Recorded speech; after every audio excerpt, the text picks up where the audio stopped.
Hello friends, ओम श्री गणेशाय नमः। जय श्री कृष्णा।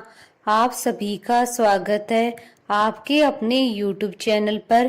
फ्रेंड्स, आज हम आपको इस वीडियो में बताने जा रहे हैं मोहिनी एकादशी व्रत की पौराणिक कथा, महत्व और उपाय के बारे में। वीडियो शुरू करने से पहले फ्रेंड्स, आपसे रिक्वेस्ट है, अगर आप हमारे चैनल पर नए हैं और आपने अभी तक चैनल को सब्सक्राइब नहीं किया है तो प्लीज सब्सक्राइब कीजिएगा चैनल को। साथ ही प्रेस कीजिएगा बेल आइकन को, जिससे नए वीडियो से रिलेटेड नोटिफिकेशन आपको तुरंत प्राप्त हो सके।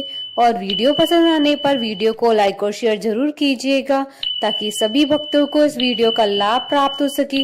और कमेंट बॉक्स में जय श्री कृष्णा जरूर लिखिएगा। हिंदू पंचांग के अनुसार वैशाख मास की शुक्ल पक्ष की एकादशी को मोहिनी एकादशी के नाम से जाना जाता है। मोहिनी एकादशी पर भगवान विष्णु की आराधना करने से सुख समृद्धि बढ़ती है और साथ ही शाश्वत शांति की प्राप्ति होती है।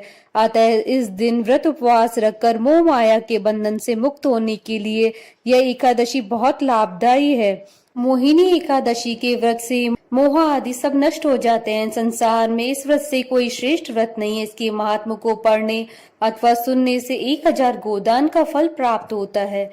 अवंतिका खंड के अनुसार मोहिनी रूपधारी भगवान विष्णु ने अवंतिका नगरी में अमृत का वितरण किया था। यह दिन देवासुर संग्राम का समापन दिन भी माना जाता है। विष्णु पुराण के अनुसार मोहिनी एकादशी का विधिवत व्रत करने से मनुष्य मोह माया के बंधनों से मुक्त हो जाता है। साथ ही व्रती के समस्त पापों का नाश हो जाता है। इस एकादशी के प्रभाव से मनुष्य को मृत्यु के बाद मिलने वाली नरक की यातनाओं से छुटकारा मिलता है और व्यक्ति के आकर्षण और प्रभाव में वृद्धि होती है। इस व्रत को करने से मनुष्य को समाज, परिवार तथा देश में प्रतिष्ठा मिलती है तथा उसकी ख्याति चारों ओर फैलती है। मोहिनी एकादशी के दिन भगवान विष्णु ने मोहिनी अवतार लिया था। इस दिन श्री हरि की पूजन का विधान है। सीता जी की खोज करते हुए श्री राम ने भी इस व्रत को किया था। श्री कृष्ण ने भी पांडु पुत्र युधिष्ठिर और अर्जुन को मोहिनी एकादशी की कथा कही थी। वहीं महर्षि वशिष्ठ जी ने भी रामचंद्र जी से यही कथा कही थी। मोहिनी एकादशी के बारे में मान्यता है कि समुद्र मंथन के बाद अमृत प्राप्ति को लेकर देवता और दानवों के बीच विवाद छिड़ गया था। तब भगवान विष्णु सुंदर नारी का रूप धारण करके देवताओं और दानवों के बीच पहुंचे थे। दानव इनके रूप से इतना मोहित हो गए थे कि उन्होंने अमृत का कलश इन्हें दे दिया था। मोहिनी रूप धारण किए हुए भगवान विष्णु ने सारा अमृत देवताओं को पिला दिया था। इससे देवता अमर हो गए। जिस दिन भगवान विष्णु मोहिनी रूप में प्रकट हुए थे, उस दिन वैशाख मास की शुक्ल पक्ष की एकादशी तिथि थी। भगवान विष्णु की इसी मोहिनी रूप की पूजा मोहिनी एकादशी के दिन की जाती है। फ्रेंड्स, अब आइए जानते हैं मोहिनी एकादशी पर किए जाने वाले उपाय के बारे में। धर्म ग्रंथों में सभी एकादशियों का विशेष महत्व बताया गया तथा प्रत्येक एकादशी को करने योग्य समाधान भी बताए गए हैं। मान्यता है कि एकादशी के दिन किए गए उपाय शीघ्र फल देने वाले होते हैं। अगर आपके काम बार बार रुकते हैं तो मोहिनी एकादशी के दिन एक बांसुरी खरीदकर किसी विष्णु मंदिर में दान करें। ऐसा करने से आपका सोया भाग्य जागेगा। इस दिन आप किसी राधा कृष्ण मंदिर में जाकर दर्शन करें और पीले फूलों की माला राधा कृष्ण को चढ़ाएं। इससे आपकी परेशानियां समाप्त होंगी। इस दिन विष्णु मंदिर में पीले रंग का झंडा दान करें, इससे भी आपको फायदा होगा। एकादशी की सुबह पीपल के पेड़ पर जल चढ़ाएं और शाम को शुद्ध घी का दिया जलाएं। इससे आपकी समस्याओं का समाधान होगा। इस दिन विष्णु मंदिर में गेहूं, जौ चढ़ाने चाहिए और बाद में थोड़े से गरीबों में भी दान कर दें। इससे परिवार में सुख शांति बनी रहेगी। एकादशी पर दक्षिणावर्ती शंख में कच्चा दूध व केसर डालकर भगवान श्री कृष्ण का अभिषेक करें। इससे धन लाभ के योग बनेंगे। एकादशी की शाम तुलसी के पौधे के सामने गाय के घी का दीपक जलाएं और तुलसी के पौधे को प्रणाम करें। फ्रेंड्स, अब आइए आरंभ करें मोहिनी एकादशी की व्रत कथा। अर्जुन ने संयम और श्रद्धा से युक्त कथा को सुनकर श्री कृष्ण से कहा, हे मधुसूदन, वैशाख मास की शुक्ल पक्ष की एकादशी का क्या नाम है तथा उसके उपवास को करने का क्या विधान है? कृपा करके यह सब मुझे विस्तार पूर्वक बताइए। श्री कृष्ण ने कहा, हे अर्जुन, मैं एक पौराणिक कथा सुनाता हूँ जिसे महर्षि वशिष्ठ जी ने श्री रामचंद्र जी से कहा था। उसे मैं तुमसे कहता हूँ, ध्यान पूर्वक श्रवण करो।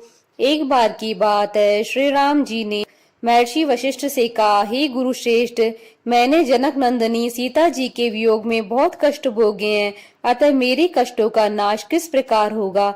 आप मुझे कोई ऐसा व्रत बताने की कृपा करें जिससे मेरे सभी पाप और कष्ट नाश हो जाएं।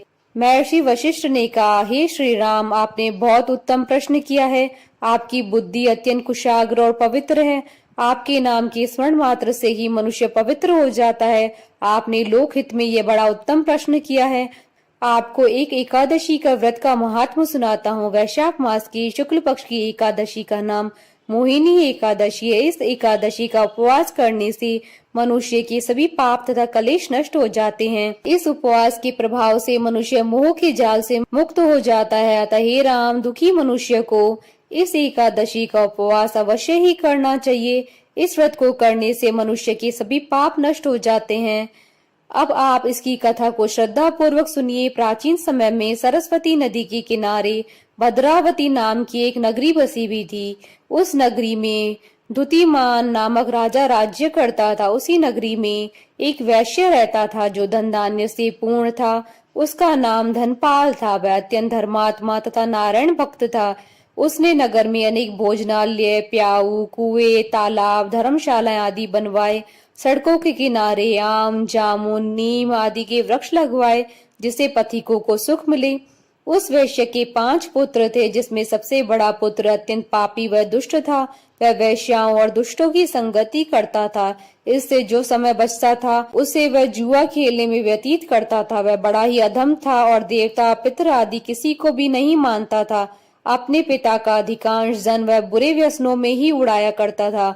मद्यपान तथा मांस का भक्षण करना उसका नित्य कर्म था। जब काफी समझाने बुझाने पर भी वह सीधे रास्ते पर नहीं आया तो दुखी होकर उसके पिता, भाइयों तथा कुटुंबियों ने उसे घर से निकाल दिया और उसकी निंदा करने लगे। घर से निकलने के बाद वह अपने आभूषणों तथा वस्त्रों को बेच बेच कर अपना गुजारा करने लगा। धन नष्ट हो जाने पर वैश्याओं तथा उसके दुष्ट साथियों ने भी उसका साथ छोड़ दिया। जब वह भूख प्यास से व्यतीत हो गया तो उसने चोरी करने का विचार किया और रात्रि में चोरी करके अपना पेट पालने लगा। लेकिन एक दिन वह पकड़ा गया, किंतु सिपाहियों ने वैश्य का पुत्र जानकर छोड़ दिया। जब वह दूसरी बार पुनः पकड़ा गया तब सिपाहियों ने भी उसका कोई लिहाज नहीं किया और राजा के सामने प्रस्तुत करके उसे सारी बात बताई। तब राजा ने उसे कारागार में डलवा दिया। कारागार में राजा के आदेश से उसे बहुत कष्ट दिए गए और अंत में उसे नगर छोड़ने के लिए कहा गया। दुखी होकर उसे नगर छोड़ना पड़ा।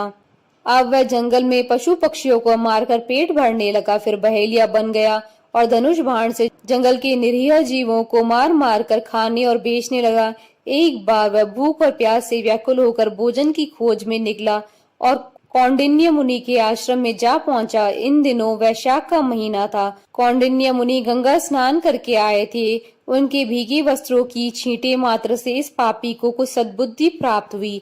वह अधम ऋषि के पास जाकर हाथ जोड़कर कहने लगा, हे महात्मा, मैंने अपने जीवन में अनेक पाप किए हैं। कृपा कर आप उन पापों से छूटने का कोई साधारण और बिना धन का उपाय बतलाइए। ऋषि ने कहा, तू ध्यान देकर सुन। वैशाख मास की शुक्ल पक्ष की एकादशी का व्रत कर। इस एकादशी का नाम मोहिनी है। इसका उपवास करने से तेरे सभी पाप नष्ट हो जाएंगे। ऋषि की वचनों को सुन वह बहुत प्रसन्न हुआ और उनकी बतलाई हुई विधि के अनुसार उसने मोहिनी एकादशी का व्रत किया। हे श्री राम, इस व्रत के प्रभाव से उसके सभी पाप नष्ट हो गए और अंत में वह गरुड़ पर सवार हो विष्णु लोक को गया। संसार में इस व्रत से उत्तम कोई दूसरा व्रत नहीं है। इसके महात्म्य के श्रवण व पठन से जो पुण्य प्राप्त होता है वह पुण्य 1 सहस्त्र गोदान के पुण्य के बराबर है। कथा सार, प्राणी को सदैव संतों का संग करना चाहिए। संतों की संगत से मनुष्य को न केवल सद्बुद्धि प्राप्त होती है अपितु उसके जीवन का उद्धार हो जाता है। पापियों की संगत प्राणी को नरक में ले जाती है। बोलिए भगवान विष्णु की जय, सनातन धर्म की जय। हमारे साथ इस वीडियो में अंत तक बने रहने के लिए आपका धन्यवाद। ओम श्री गणेशाय नमः। जय श्री कृष्ण।